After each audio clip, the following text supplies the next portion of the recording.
Hey there, it's Dr. Andrea. Welcome to a special edition of Brand Who You Really Are. I am the Managing Director from Make Your Mark Global, a boutique branding, media production, and publishing agency. And today I'm bringing you a special interview with Jennifer Hakim. She is a PR and communication specialist. She actually runs PR for my company out in the UK. And for over a decade, Jen has been helping a whole range of different clients and brands to get their message out using the media. So I think you're going to enjoy this conversation if you happen to be an author or a coach and you want to leverage the media to get some coverage for either your book or your program or, something that you're doing that's noteworthy. I hope you enjoy the interview. Please stick around to the end because Jen does share how you can get access to her time for just a few special folks. She will jump on the phone or Skype with you to talk through your PR needs and give you some little strategy tips. And if you're a DIY kind of person, stick around to the end and you will learn about how you can take my 5 Keys to Global Media Success course. Totally free. It outlines exactly what you need to do before you start pitching the media. Whether you're pitching a blogger, a magazine, a podcaster, or a TV or radio host, you really need to go through these 5 keys to media success. It's going to teach you how to prepare yourself so that you look good and sound good, but it'll also teach you what we are looking for when we're looking for guests. So you'll learn how to do press releases, you'll learn how to do your PR and media kit. So stick around for that as well. Enjoy the conversation. So Jennifer Hakim, thank you so much for joining us for a special edition of Liberate Your Authentic Self. Hi, how are you? I'm good, and I'm so happy to connect with you because there are so many people in my world, especially in the publishing and marketing world, who really want to take advantage of PR. So I'm really grateful that you have made this time available to us. No worries. Thank you for having me. Yeah, so you run your own agency. You started off when we first met, you were freelancing, and now you're getting big again. But why don't we just take a step back and explain to me how you got involved in public relations and marketing? So, total transparency here would be that this was my, the first thing that I did fresh off uni because I had studied communications and marketing, and I don't think I was really sure about what I wanted to do. And as I guess a lot of people, I actually hated my first job, and I was doing things without really knowing why I was doing them. So I wasn't a fan of PR when I started, but then it took, me living in LA for a few years and actually discovering a whole new world, which was, well-being and, specialty foods such as like gluten-free foods and, anything that would have to do with making people feel good about themselves or making them feel good physically, that I actually realized the reason why we were doing what we were doing. Like we wanted to reach people, reach new audiences for the brands and help small brands, survive and help them become bigger brands. And we saw that happen. So it was really late in my career that I became a massive fan of PR because at first, and I think that's true for a lot of different industries, when you don't really have you don't really have a mission, you don't really feel connected, you might end up just hating your job day to day. So this is how initially I ended up, becoming a freelancer and then setting up my own agency because I thought this is a contribution that we can make, helping. So this is what we do now, helping people, individuals, authors, brands, anyone who does something positive, who does something good for people, for the world, whatever it is, whatever industry it is, we're there to help. And the way we do it is by spreading their message we obviously we work with the press, and we just make sure that their mission and their message comes across, and that, there are as many people as possible listening. Mm-hmm. So. Well, since you have taken over my European side of my PR, you've gotten me in magazines, in online journals, all sorts of things, radio in the UK and in different places. So why don't you give me just a scope of, if someone is, say, a coach or a therapist or a healer, and if they are an author, what are the different types of press that you would help them get introduced to? Yeah. So I wouldn't say that it's limited. I think it would be dangerous to limiting yourself, because honestly, I see that every day. Some clients who would never dream of being on this or that publication, if pitched right, will end up being on that publication. So scope per se would be from digital to traditional, which would be print. That can be as wide as, national newspapers or local newspapers. That could be TV and radio. For authors or life coaches, I think that's true for anyone. I think that depends on how long you've got, because digital would work more quickly. You mean how long you have before you need that press attention? So if it's an event, right? So let's say you have a book, you have a course. If you're a life coach, or you have a book coming up, and let's say you decide, quite late to start a PR campaign, and that would be like a month or like 2 months in advance, then I would advise to go towards digital, because that's quite easy and quite quick to get published. But then if you're targeting the print press, and especially monthlies, then these guys work at least 2 months in advance. So the scope is wide. That really depends on what you want to achieve, and how long you've got, the budget, how many people are working on it. But it sounds a bit, hopeful, but I am hopeful. I would say the sky is the limit, really, because there is no limit. You have to just reach out as much as you can to everyone, to maybe start with, if you don't have an agency, start with what you read or what you watch. Try to find their contacts or someone who knows someone, and don't hesitate to ask. Mm-hmm. Well, let's talk a little bit about the anatomy of a good pitch, because I used to get a lot of people when I was doing daytime television. They would come to me and say, "Oh, you've got to put my friend on," or "Oh, my trainer is really amazing. You got to put him on," or "Oh, so and so just wrote this book. They should be on your show." And if you just say, "Here's something they should be on," most of the producers that I work with, and for me being in the producer seat, we need a hook. We need to know what it is about that person or their book or their business that's really going to light up our audience and make it an easy sell. So talk to me about what you do when, so for example, you ran PR for a couple of the books that I've done and some of my authors, and we usually sit down and we come up with catchy headlines or catchy angles. So talk to us about the anatomy of a good pitch, so that if someone is doing this on their own, if they're going to pitch to their own news channel or a magazine in their community or a newspaper, what should they really be thinking of? So the first thing, and that comes even from the uni years, and that's something that stuck with me, is the elevator pitch. And that's something that's quite universal. No matter where you work, where you're pitching, just imagine, because this is true to so many journalists that don't have time. So just imagine they only have like 1 minute to spare.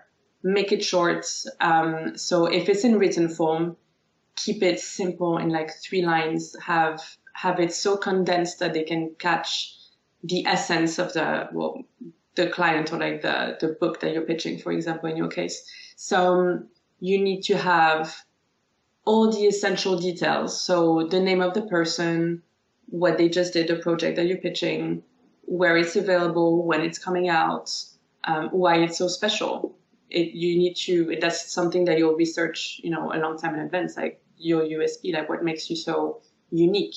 So that's the first element, like make it short and sweet so that someone who doesn't even want to, like even if they open your email by mistake, will still see some keywords and might actually get interest. So, and that is very true to this is my everyday life. Like I make, even my team, like this is what I'm coaching them to do, like shorten your emails. Don't send 3 paragraphs. Don't send, like it used to be so different when I started. People would even like call journalists and pitch, kind of like those sales calls that you would get like once in a while, just not even breathing, not even waiting for the person to actually say anything, just like pitching for 5 minutes straight. The person is not listening to you. Like you're clearly, they might have hung up, like you don't even know. This is so uninteresting. This is a waste of your time. People hate it. People actually might end up disliking the project that's actually, that they might have loved if you had pitched it, another way.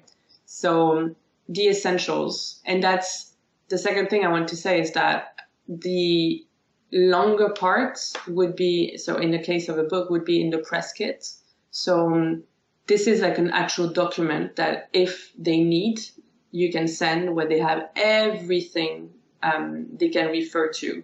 And that includes a press release. So it's not so much of a pitch; it's more of an announcement of what's coming up. And it's the same; like they'll have every detail they need. So that includes the contact details, that includes the launch date, the website, the social media, obviously what the project's about, a small bio, anything they can need. The idea is that you want this to be sustainable. You want the journalists to be able to work on their own in case they can't reach you. And if they want to publish right away, then they can. So and when you do a press kit,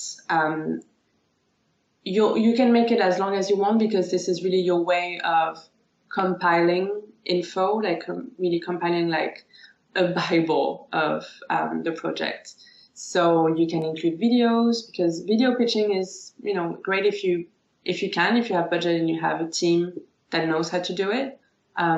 You can compile, like a 1-minute video talking about the project, and then you'll include a bio, you'll include what you've done before, and especially why they should be interested. Like why this concerns them. So, yeah. And I think that also comes back to the research aspect, right? Like, so if you really research the media that you're pitching and you see, you just did an interview with, say, Esther Perel. Well, I also have this book on sex education. So you can really target understanding that their viewers or readers or listeners might already be tuned in. Awesome. So what you've described is, if you're sending out an email, it's a short paragraph. It's just a summary of the who, what, why, really bulleted and short. And then if they're in, go ahead. Sorry. Yeah, I was going to say, and why you're reaching out, like what you need from the person, because you don't just want to describe something or just announce something without actually asking for anything, because people might just think, oh, okay, cool, and then just move on to the next thing. You need to have just like a quick question, whether it is this of interest, whether it is, would you like to publish something? Would you like to have a call? Would you like to talk to the person? Just engage, like start a conversation. And as you said, one of the first things that we say is, you connect to what so in the case of a journalist, what the person has written in the past, like that is the reason why you're contacting them, because you've seen their work, that they would potentially be interested. Basically, you don't want people to think that they're just a number. It's quite personal, even if, of course, but like everywhere else, there is a bit of copying and pasting when you're, pitching like 50 people, but you have to make it personal, because not everyone is working on the same thing, and that's really how you connect with people. Yeah, that is probably my number one pet peeve is when I get something where I can tell it's just cut and paste. Yeah. They don't know me. They haven't even bothered to get a sense for what my whole brand or my mission is about. So, okay, so we get that first initial email, short, sweet, with a question, either asking them, is this of interest to publish? Do you want to have a call or something like that? And then next year, you mentioned the press release, which is a document that has kind of all the who, what, where, when, with relevant links to a person's website, maybe even some quotes. And then you mentioned the press kit, which back in the day, I know you've been around as long as I have, but back in the day when I started out in television, we would physically get them in the mail. Like we'd get a folder that came with a CD-ROM and the glossy photo and the bio and a book. But now you can have this electronic press kit where it's either a single page that you can give a PDF. Like you guys created a lovely PDF for my I Love You Me book. And in that PDF, everything is linkable. So people can actually click and watch the TED Talk or another video, as you mentioned. And then I love that you mentioned that put links in there, because I think a lot of people expect that a journalist or a podcaster or blogger is going to go and do all this research on your website and find all your good stuff. But the reality is we need to be proactive and pull the best of our content right up front so they know exactly what to look at. Because even if you just Google someone, the first few things that come up may not be the most flattering. And it sounds like you're doing people's jobs, but it's not. You actually make it easier for them because they don't have the time. And you start off just with the idea that they may get 50 pitches, similar to yours in a day, and they just won't have the time to make that research. So if you want to, get people interested, you have to pre-make, to do some of the job for them. So the press release, very often, journalists will just copy and paste or just slightly edit it, but make it as an article. So you need to keep that in mind when you write it, that this should read well, obviously, as you said, with exclusive quotes from the client. But again, you need to have a personal approach to this. This is really essential, and I keep saying that. But as we said, you need to know exactly who you're pitching, and you need to know why you're pitching them. Because if you don't even know, they're gonna wonder the same thing. Why me? Why are you reaching out? And wasting my time. So this is part of the list. And so your focus at your agency is on conscious business entrepreneurs, health, beauty, and coaching. So tell me a little bit about your team. So and what would be different. So if an author is working all on their own and they're trying to do their own PR, just because you've sent an email, if nobody responded, do you give up? I mean, obviously you have a team, so the team. That's the thing. Yeah. I know that, agency is a scary word because that means very often in a monthly retainer, and that is a monthly budget that you need to have. But unless you have,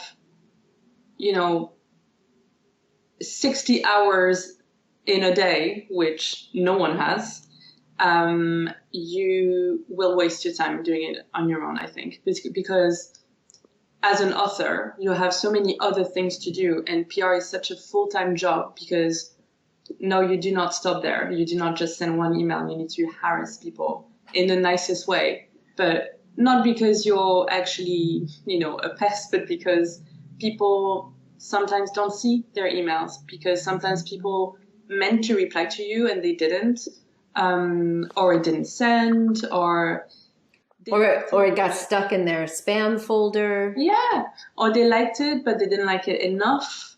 So you want to add something else.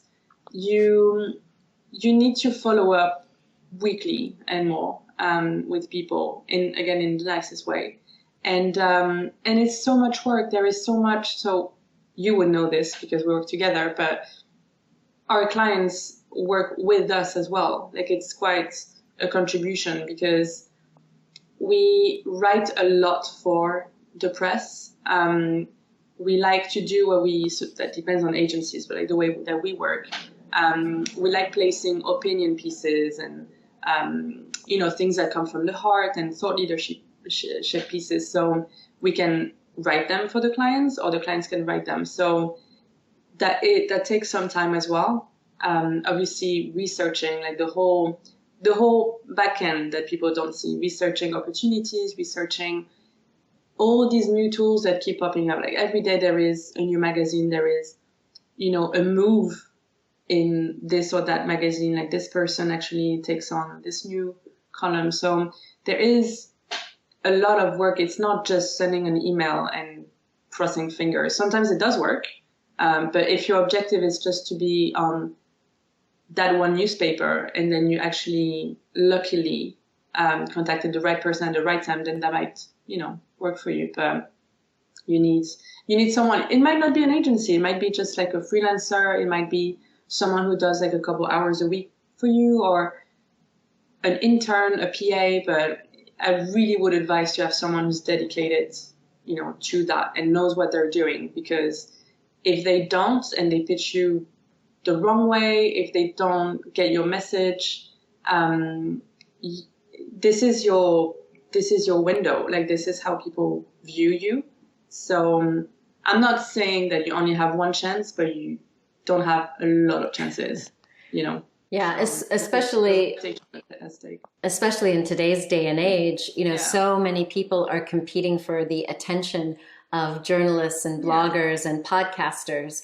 Yeah. So you need to somehow make a connection with us and keep that relationship going. One of the things that I'm so grateful that your team is always constantly working, because if I'm in production on something or traveling, I'm not going to be checking my email. I'm not the fastest to respond, as you know, to all the journalist inquiries.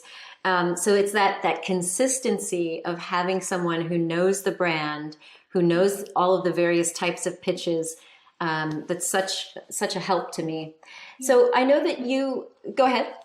I was just going to say, on the giving up thing, obviously that is common sense as well. Like if someone after 6 months, like never got back to your first email, it may be time to move on to another idea. But do not give up, because it does happen very often that someone will ignore your emails or your calls or, the press kit or whatever, like something that you may have sent. But then just based on like one little element, there will be like one thing that will change their mind. Like if you even like tweeted them 6 months later about something else, then they will actually remember you and then respond to you. So you just have to find the right balance. Sorry. Yeah. Mm-hmm. So yeah, that makes me think of finding multiple ways to keep a relationship going. Because I always tell my authors, think of this as a relationship. Yeah. It's not a one-night stand where you're just saying, come on, can I get in? Can I get in? Put me on your show. Put me in your magazine. I agree. I completely agree with you, because this is actually, sorry, I cut you off, but this is actually very true to PR, and I've seen that in the past. And that's not something that I was told, but something that I tell my team now is, we are not using people. We are not just like harassing them to get what we want from them and then never getting in touch again. This is an actual relationship. This is something that I wanted to discuss here. You are building connections, like genuine connections. And this shows, like, if you're just asking for them to publish something on your client and you're like, stressing them out. And then this is common sense, but like never thanking them as well. You are not going to be their friend and you are not going to work with them again. So for authors and for everyone, but you need to be connected as possible and do it nicely, go on social media, use as many tools as you can. I mean, I know you work with authors who, talk on social media, like talk on Twitter, like talk, via private messages, and that works too, as long as you find what you have in common, and you can discuss that. And people are helpful, if you're in the industry of well-being and like doing something good for people will want to help you for sure. And I think this idea of helping is also really critical, because if you think about it from like in my world with television and radio, if you have a weekly show, you are cranking through content all the time. And so as a producer, I'm always looking for content that's fresh, that's going to be inspiring. And so when I get someone who really tries to create a relationship and they're helpful, like they have all the links already ready for me, they've already written their bio and everything's ready, and then they check in, do you need anything? And like you said, they thank me. I feel like, okay, now we're partners. Rather than just me promoting them, we're partners, which means the next time I have a show around a topic that they're an expert in, I'm going to call on them. And that's exactly what happened when, I guess it was last year, you pitched me to a couple of different places. One was that Soul and Spirit magazine. Definitely when the Orgasm Prescription book came out, and I was pitched to The Sun and a couple of other newspapers in the UK. You know me, I'm nerdy, and I'm flooding them with all sorts of really cool ideas, and I'm being fun and playful.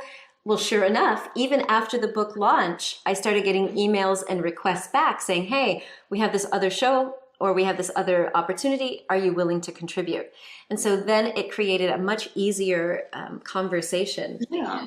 Who doesn't like a smooth job? Who doesn't like people, like things to be so simple that you only have to, you already know like how many hours that's going to take, that you can plan your week ahead. Like you're not going to be stressed and work for like 10 hours after work trying to wrap this up, if you have like a very strict deadline. And what it's going to do, as you said, is that whenever they have an idea, they're going to come up to you. Whenever they have a free slot, and they urgently need someone, they're going to reach out to you because they know that, you're helpful and you work quickly and you have tons of ideas, you're creative, and you'll make it easy for them. So, of course, like this is, as we said, like this is straightforward, like this is, common sense, but it needs to be repeated. Yeah. So do you have any success stories or any surprising wins, things that you pitched for a client that have just really rocked their world? There are a few specific things that are going on at the moment, but I don't like jinxing things. But I will just say sometimes, as I said early on,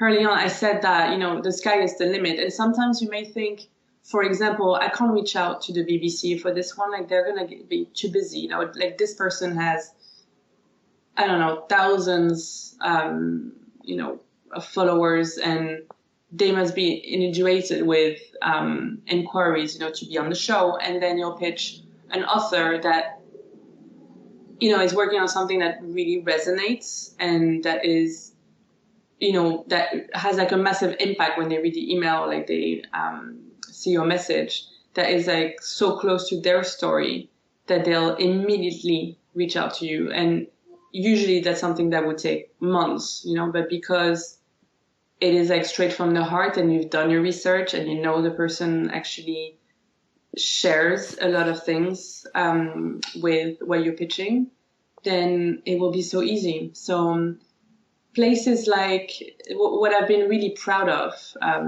let's say in the last year, would be coverage, in really like massive publications like the Times or the BBC for my clients. When initially it was a long shot, but we tried it anyway. And in the end, either because of the way we pitched it or the timing, or it's a lot of different factors. It's because, again, we work with the clients and it's the clients' ideas as well that, we're pitching. If we're pitching like an opinion piece, we don't have that much credit really because it's, what the client is saying. But it ended up being on the Times, and we're very proud as an agency, but we're so proud, and we framed it to see our clients' face in the Times. And that was actually, for one of our clients, that was like the wedding weekend as well. So couldn't be better in terms of circulation. So things like that. I mean, we're very proud for like every coverage that we get, because it's work, and it doesn't just happen. But there are names like that, like the Times or the BBC, like really massive publications that, end up on the wall. Really. And so for people who are on a budget, I often recommend that they get something. In America, it's called HARO, HARO, Help a Reporter Out. And you there in the UK, you also have, what is it, Get Response? Is that what it's called? Response Source.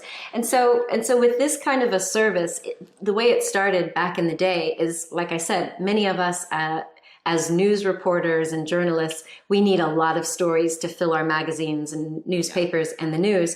And so there used to be that we could literally send out a fax. Yes, back in the day when fax machines were a thing.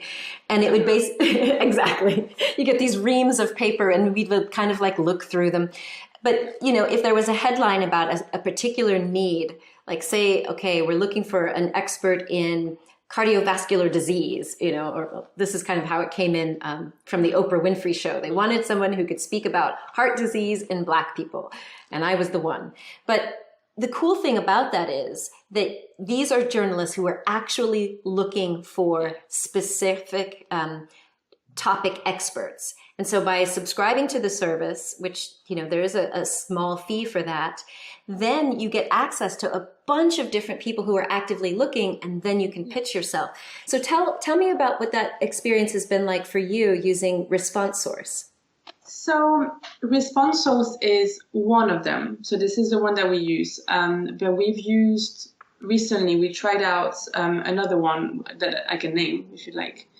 Called Fashion Monitor, and it's actually not just fashion contacts. So it's more pricey, so it really depends on your budget.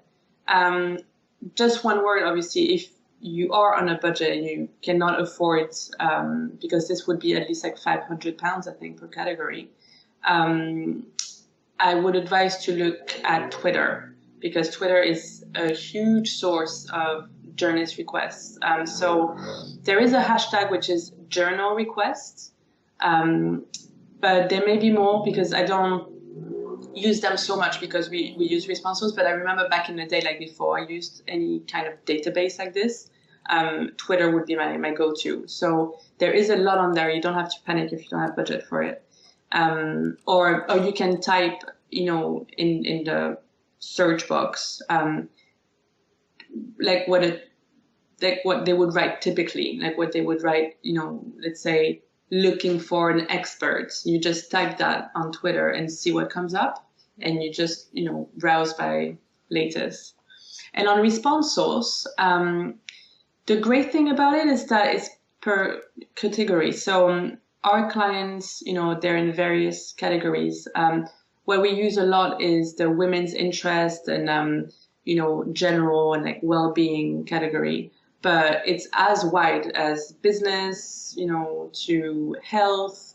I think they even have like automobile, like motorcycles, and, it's, everyone can use it. And that's why, it's so expensive. So the greatest thing about it is the contacts, and it's the liveness of it, because you'll get what I would say like quality inquiries and not just bloggers. No, and I'm not criticizing bloggers, but like if you're paying for a service, you want to find things that, will have like a massive impact and like will give you return on investment quite quickly. So you want to find inquiries from journalists from, like the national publications, TV, and things like that. So the greatness of it is that you can, within an hour, secure coverage for your clients or like for yourself, because you answered on time, you had the right pitch, it was the perfect timing, you were the first person to answer, and they wanted to wrap this up quickly. And so it's it's a great tool. Like I really recommend it if you do have budget, but if you don't have budget, then don't panic. And the other thing is that you can create your own database. You can create your own, basically like personalize your account. So if you have a lot of clients, you can sort it out and you can distribute press releases on it. So when you write a press release, you obviously want to send it to journalists. I like to send it personally. Like I like to have a personal approach. But if you want to reach 1,000 people and more, like you can reach 10,000, depends on the categories. You can do this in 2 minutes. So you'll just upload your release and take all the categories and add like all the add-on that you want, the logo and like maybe some headshots. And as I said before, like all the information that they would need. And then this just like reach, it has a massive reach and like beyond what you would even imagine. But I think, and that's from experience, that you can't just rely on that because at the end of the day, this is just a digital tool. Like you can't just think that Response Source is going to do the job for you. Like for me, this is a great way to see what's happening, like what people are looking for. It's a great way to see trends as well. So even though that's something that we would know already, but like it's a great confirmation to see that, let's say in February or March, they would start looking for Father's Day stories or products. And you'll get confirmation looking at the inquiries. So it's a great way to see, if you're relevant, like if you're on time as well, you have Father's Day product and they're already talking about, maybe not, but like, Christmas, then you'll know that this is actually too late. So it's a very easy access to journalists and people that you may not find an email for if you don't have your own database. And if you're starting out, this is the value of it. Sweet. Well, I will put the links to all of those different types of research tools. So Jen, I know that you also have, you've put together some tips to help the newbies out there or the people who have to DIY it.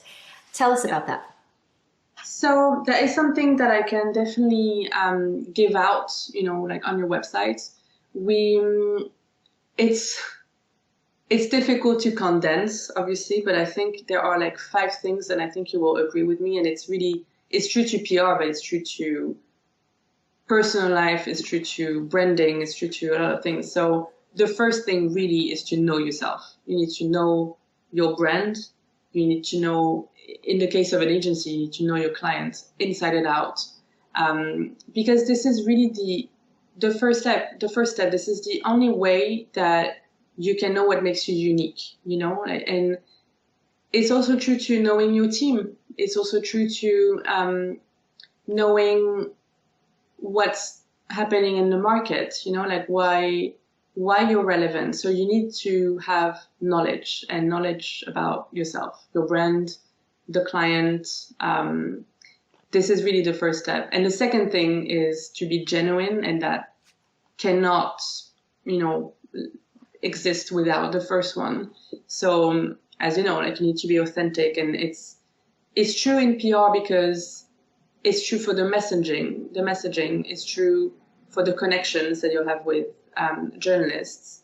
It's really how you connect with people, and the message has to be authentic because you can't just sell something for the sake of selling something, and you can't promote something for the sake of promoting something. There needs to be a meaning, and there's always a meaning. You just need to be aware of it, and you need to make sure that it's authentic and coming from the heart and coming from at least like a place that's true, So, find your authentic mission. That's the first. I love it. That's also going in your pitch. That's going in your release. That's going in maybe in your book or the website.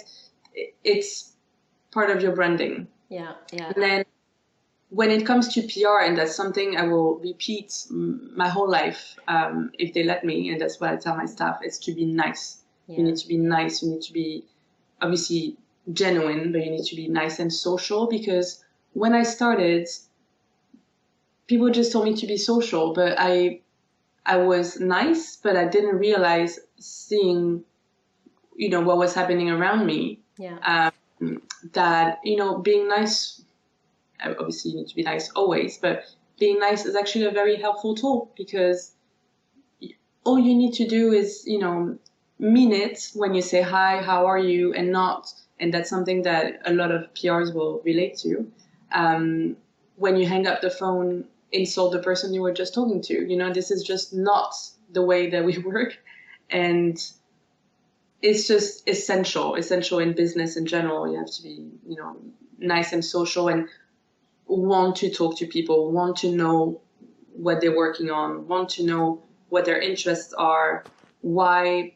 It's so fascinating to know all this, like to know why a journalist is interested in your story, and what else, you could work on together, because that might resonate, like with their personal life, or a side project that they're working on, or something that they've just seen, or someone they just talked to. So be social, and it is the era of being social. So don't just use the tools to do what others do, and use it to create connections, real relationships, as we said.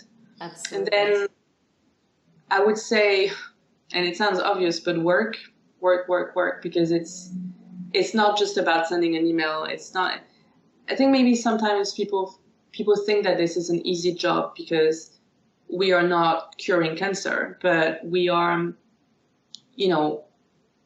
researching a lot, and we talk to a lot of people about the same thing. And obviously this is why you need to be passionate about what you do. You need to be in the right line of business, and like with the right clients and the right projects. But it is a lot of work. It is sometimes out of hours, and you may not like it. You may have other things to do, but you have to make it work, because it's not, again, we're not using people, and we're not dealing with things, like we're dealing with people's projects and their livelihoods. And so you may have to go to events, you may have to go support this or that client, where they are.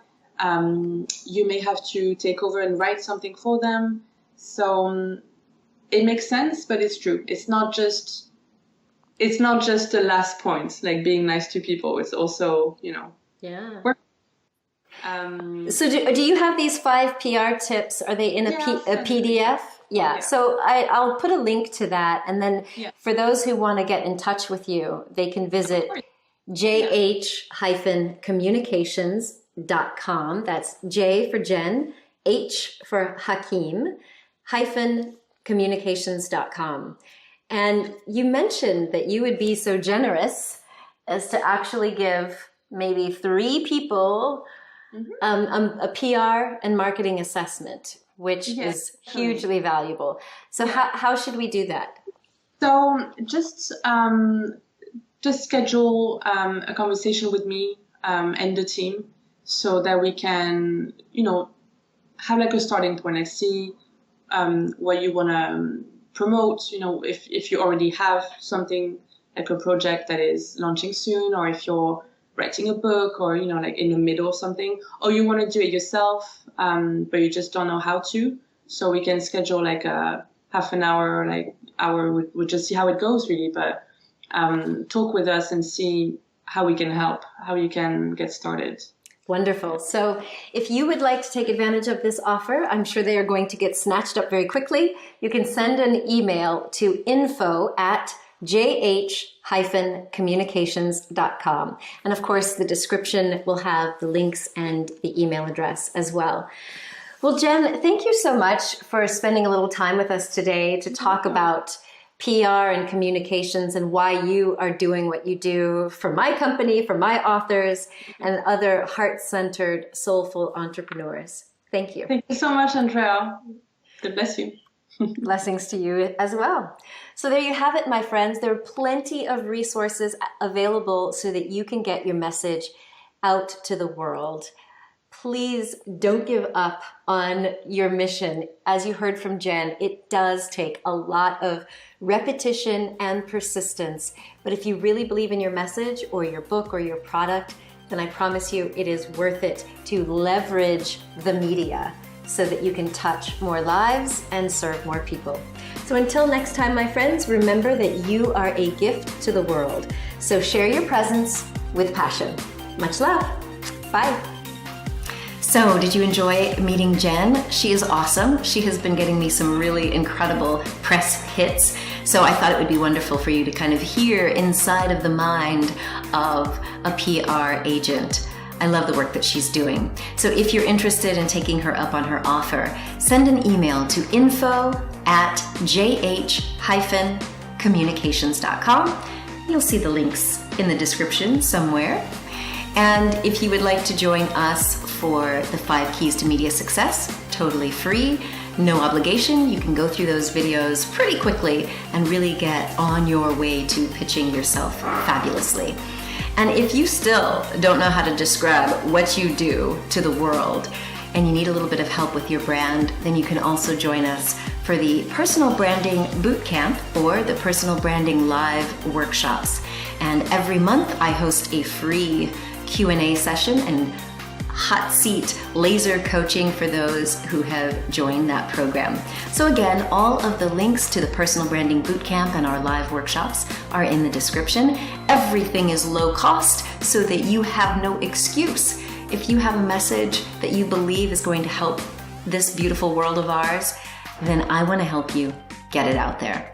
So thank you for tuning in, my friend. Be sure to subscribe, click like, and share with those who might need some of this content as well. And until I see you again, remember that you are a gift to the world. So share your presence with passion. Much love. Bye.